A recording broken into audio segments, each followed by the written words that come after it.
again. Another night of being bummed. I keep to myself, avoid the sign, and cancel plans with everyone I know. Welcome back to the GSL. I'm Tasteless, and with me is our Tosis. We're the casting Archon. And we have some rather unfortunate news. Yes, we do. To bring to your attention.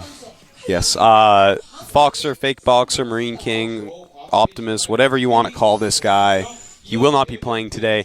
Next line, his opponent, the Zerg player, is actually in the hospital. He's been extremely sick, and he cannot play. So Boxer will move forward by default, and we will be skipping that match. We do not know why he's in the hospital, other than that he's very ill. Yeah. And we hope he gets better soon. And we hope we can see him in the next GSL. Yeah, that's too bad, man. That's really unfortunate. It's actually very sad to see that happen. It's too bad. He even made it around 32 last season. So yeah. So hopefully he gets better soon. And we're sorry, but we're only going to have 4 best-of-3s for this first half of the day. Yep. So we're just going to go straight to the next match. That is GuMiho, Foyu, the random player, the one random player. Amazing that he even made it into this tournament. It's actually almost impossible. I used to play random in StarCraft 1, and I did it in StarCraft 2, but eventually you just have to actually pick a race. Yeah. If you're gonna be serious about this. I mean, it's nice to know, the other matchups, to have a feel for them, but honestly, I never honestly thought we'd see a random player get this far. If he gets to the round of 32, that's actually insane, because that's not supposed to be possible. So this is definitely a player to watch for. Yeah. And of course, one thing about random, and we don't really talk about this that much, because we never really experienced this, but this is one advantage that random players have, is that you can't quite prepare against what they're going to do. You don't know the race right off the bat, which means they can do cheese or all-ins that you can't be prepared for. Yeah. Your positioning might be off at the start of the game. You're like, I think I'm going to wall in. Oh, actually, if I had known, he was this race, I would have done something else. Yeah, you have to have kind of a blankety safe build.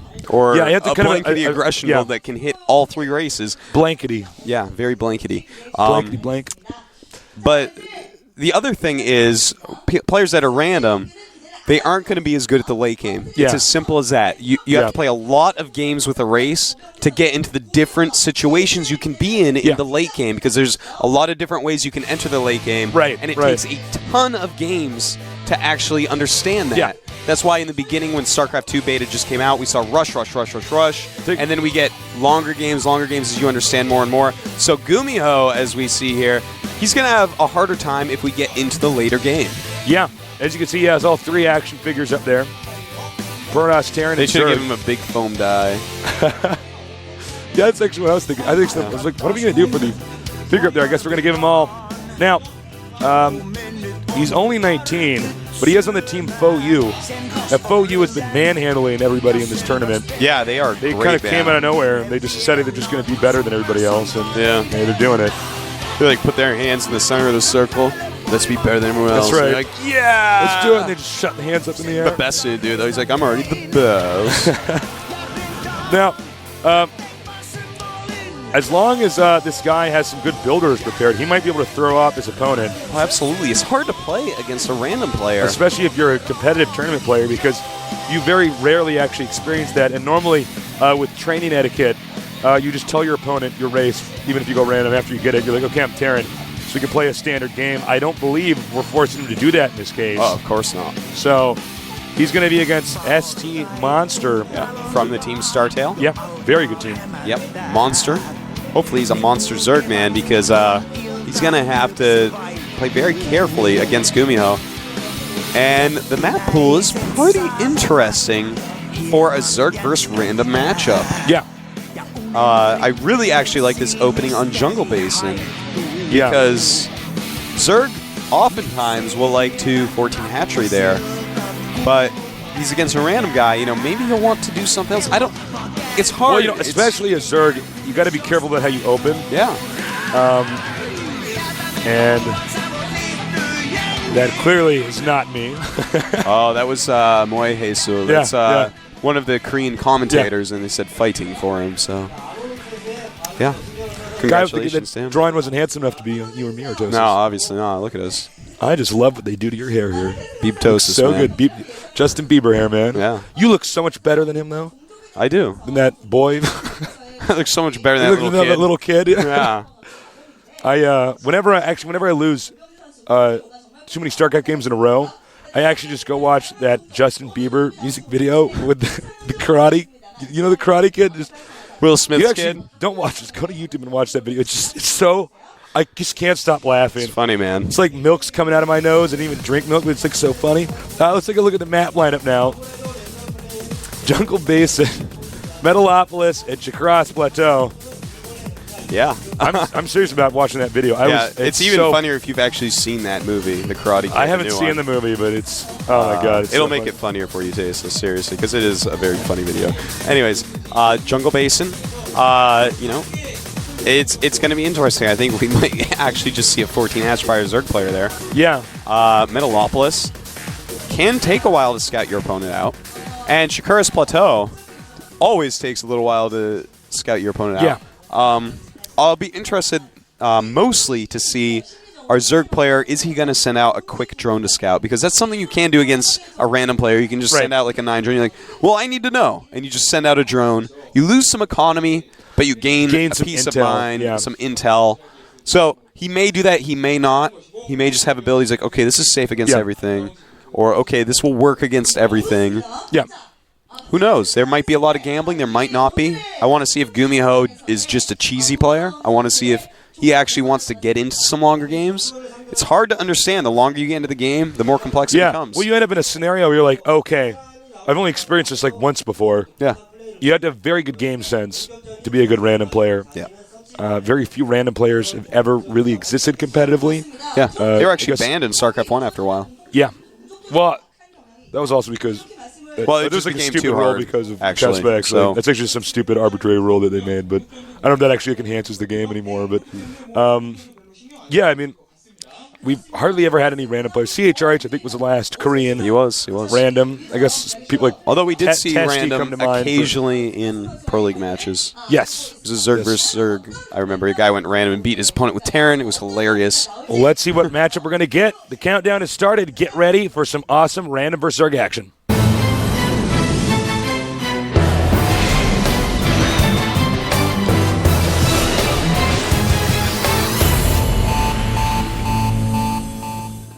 All right, he's Protoss.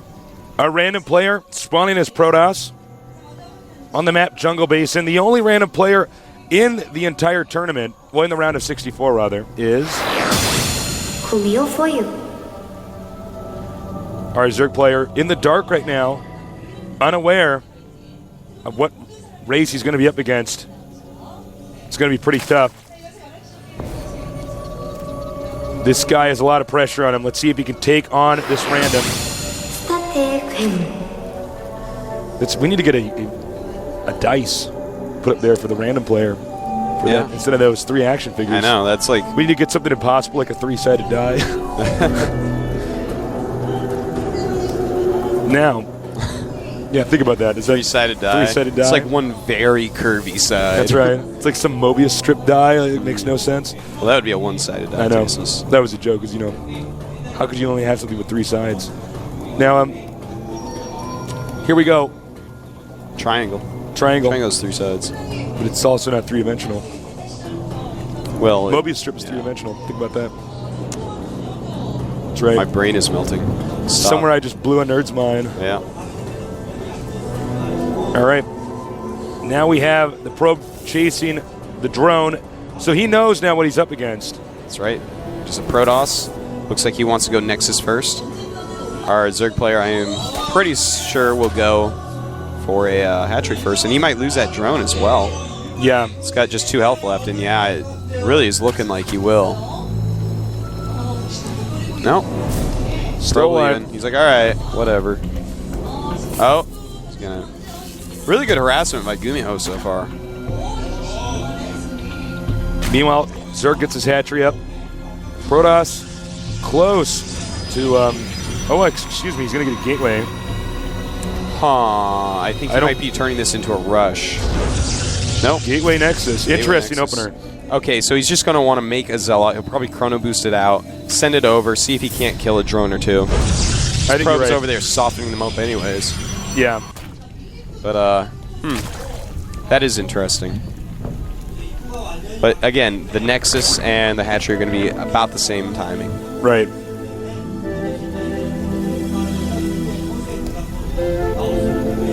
Meanwhile, this rush actually similar to some rushes that we saw in the late phase of StarCraft 1. On certain maps, you would get a gateway, rush with a Zealot, make a Nexus, and even though you couldn't really defend with the cannon because you obviously don't have a forge or anything like that, all the attention is in the Zerg's base. Yeah. So if you're good at microing and multitasking, it's a pretty good opener. Oh, absolutely. I loved it when Busan used to do builds like that from NBC game. Awesome, awesome builds. For some reason, I can't think of the name of that 4-player desert map, though. My StarCraft 1 knowledge is all stored away in the back of my brain. It's in your subconscious now. Yeah. What was that map? I don't know why I can't think of the name. I know exactly what you're talking about. Yeah. Games on that map. All right, the Queen's out. And Second we Queen have on some the way. wings out, taking care of this probe. There it Indeed, goes. we do. But here is the Zealot. Now this is where it's going to really start to matter. I'm surprised he's actually going this way. There's less drones to get. Going after the Queen, well, that's not going to happen. Queen can outrun the Zealot. Should actually be going after drones, and there we go. He is now going after drones a little bit. And the Zealot looks like it's just going to have a couple Zergling kills. Second Zealot over here. Look at this. He might actually get this Queen. Oh my God! It looks like he will. About 3 hits away. Can he block the Zealot? What's wrong with not want to chasing lose the your Queen? Your Queen's actually slightly faster because it's on the creep.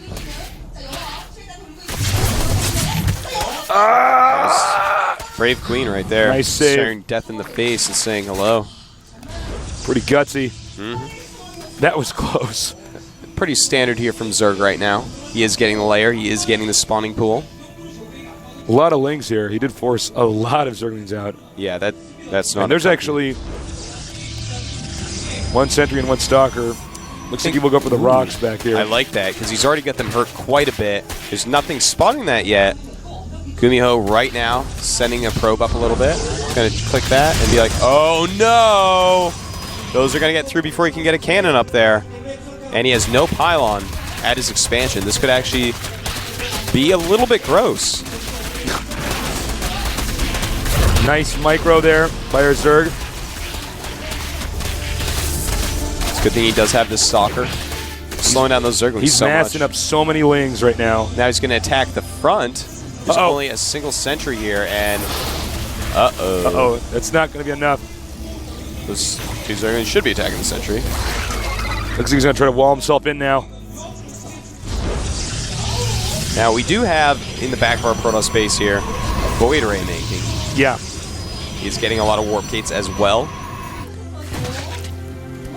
Now, our Zerg player is going with Roach. You know, Roaches, again, as I said earlier, are so popular right now as opposed to Hydra openings that a lot of times after the expansion, a Protoss player will just go Void Ray blindly.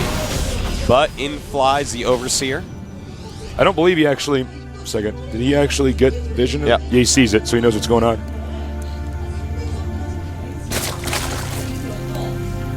GuMiho holding everything off quite well. Yeah. Considering how much stuff is going on at once, now he's just going to try to bust this down. Smart move. He has so many Zerglings. I'm surprised he's even turning around there. Yeah, you'll lose like 2 Zerglings to that Stalker. Maybe 3. Forces some more Stalkers to warp in. Decides to run away. Smart move. And Mr. Void Ray is going hunting. There's an Overlord. He's going to take out these Overlords, kind of clean up the map. Give the Zerg less map control. Yeah, and of course, getting rid of Overlord's always good, costing the Zerg some money and sometimes supply capping. Yeah. Meanwhile, the Twilight Council's on the way. We could very well see Blink upgraded now. He does have a lot of Stalkers.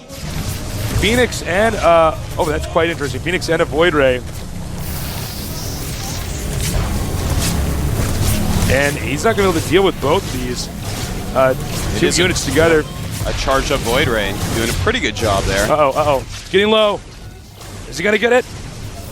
Oh, looks like it will make it out. And this is being really annoying for our Zerg player. Zerg with a serious amount of drones. Yeah, seriously. He's doing great as far as economy goes. He does have 53 against 48 probes. Yeah. Mostly a Zergling army, though, right now. Yeah, Zerg is almost in a transition phase where now he's going to have to start getting a ton of units. Yeah, he's going to have to do that and also think about taking a third pretty quickly here. Now, okay. GuMiho finally is throwing up a robotics now. And getting Blink as well. Almost done +1 weapons. So he's going to want to transition now because he is forcing a lot of Hydras into some Colossus. Yeah. You got to get that Colossus out. Yeah. Phoenix is very popular this season in the GSL.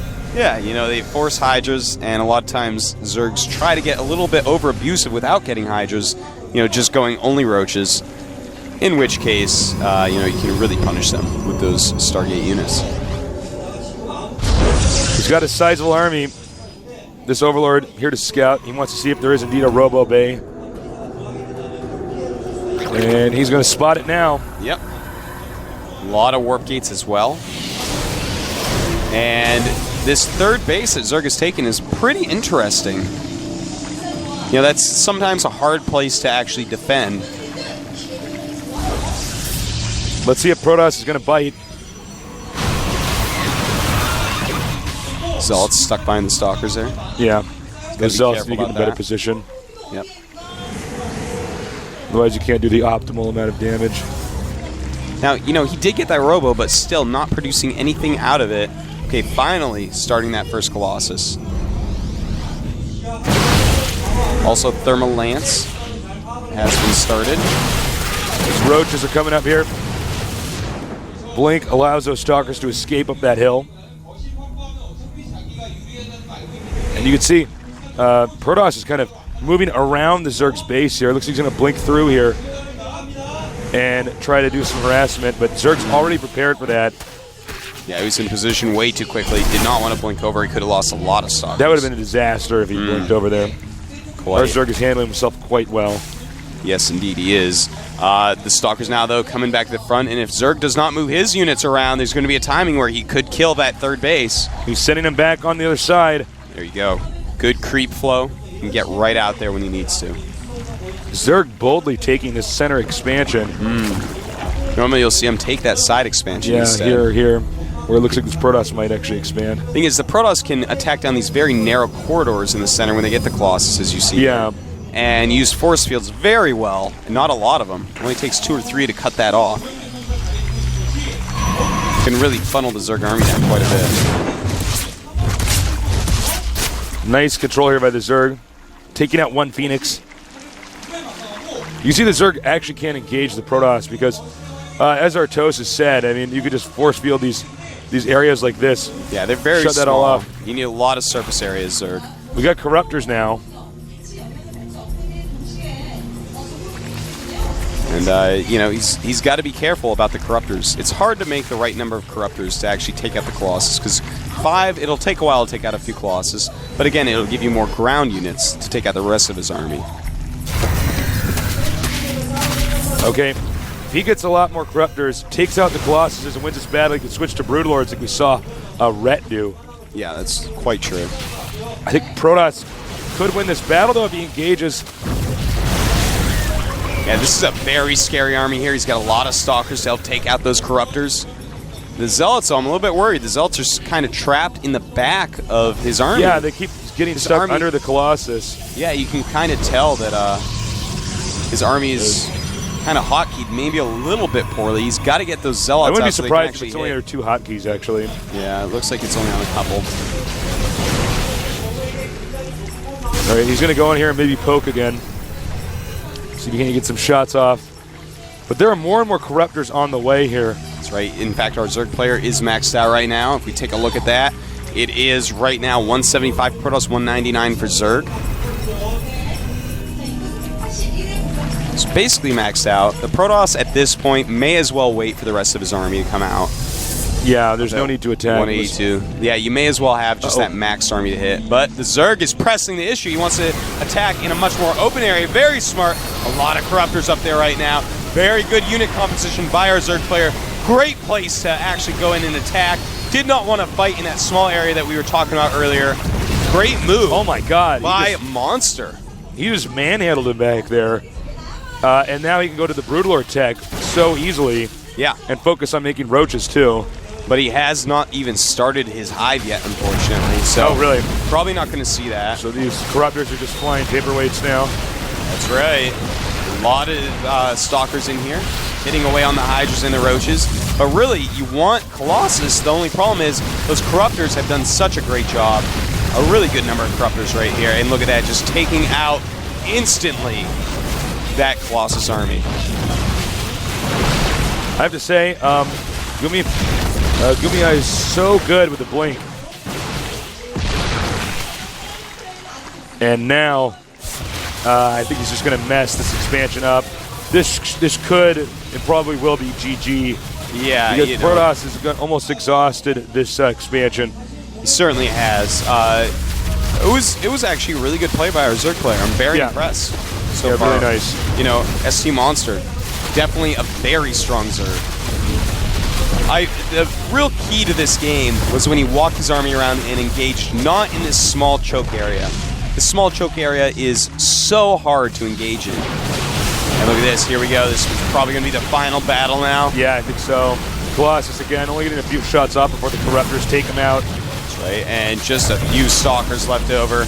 More than enough units for our Zerg player to plow through. Wow. Well done. There it is. GG. Well played. Yeah. Actually, both those guys played quite well. I think he should have been more aggressive when he had a few Colossuses and saw the Zerg expand. Well, the Zerg, walked around and made him engage where he wanted. When he saw that Zerg army walk around, he actually walked down the ramp and engaged. Why would you do that? That's exactly where Zerg wants to fight you. Yeah, he picked You may the as well wrong just walk turf. through the tunnel and hit his third base. Yeah, I Even totally if you base agree. trade there, then you're both going to be kind of mined out. And the Max Protoss army is more cost efficient normally than the Max Zerg army. And Zerg was only on 3 base. Yeah. It wasn't the situation like what we saw with Rhett, where Rhett had the entire bottom right side of the map. He needed to do very well with that attack, and he did. He made it happen. Yeah. GuMiho, though, as I was saying, as you get to the later game, sometimes you're going to make more wrong decisions when you're a random player. Right. You just get to that situation You much haven't been less. in that situation on that map. 1/3 as much yeah, as exactly, your 1/3 opponent. as much. Yeah. So, he just wasn't quite sure how to handle it, and that's too bad. Yeah. But maybe he'll do better this time. Maybe Protoss is his worst out of the 3 races. I was just going to say that, Tasteless. You never know what his good matchups are. Yeah. What races he feels more comfortable with. So that may have been his absolute worst that we just saw. Who knows? Maybe Right. PvZ is like the matchup he doesn't want to see. Yeah, that could be the case. Well, the next map is Metalopolis. This map is older than Jungle Basin, so he probably has more experience on it. Let's see if he can do better this time around. Get ready.